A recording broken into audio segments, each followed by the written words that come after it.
How to turn on notifications on Google Home. In this video, I'm going to show you how you can turn it on. First of all, open the application. Now, here on the right top, simply tap on your profile picture. Here, slowly scroll down.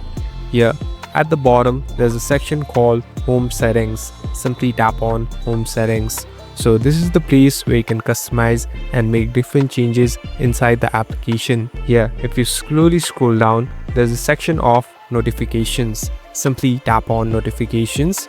Now, in order to turn it on, make sure that it's turned on. So simply tap on turn on notification and here tap on show notifications. So after you do this, you can simply go back and it's done.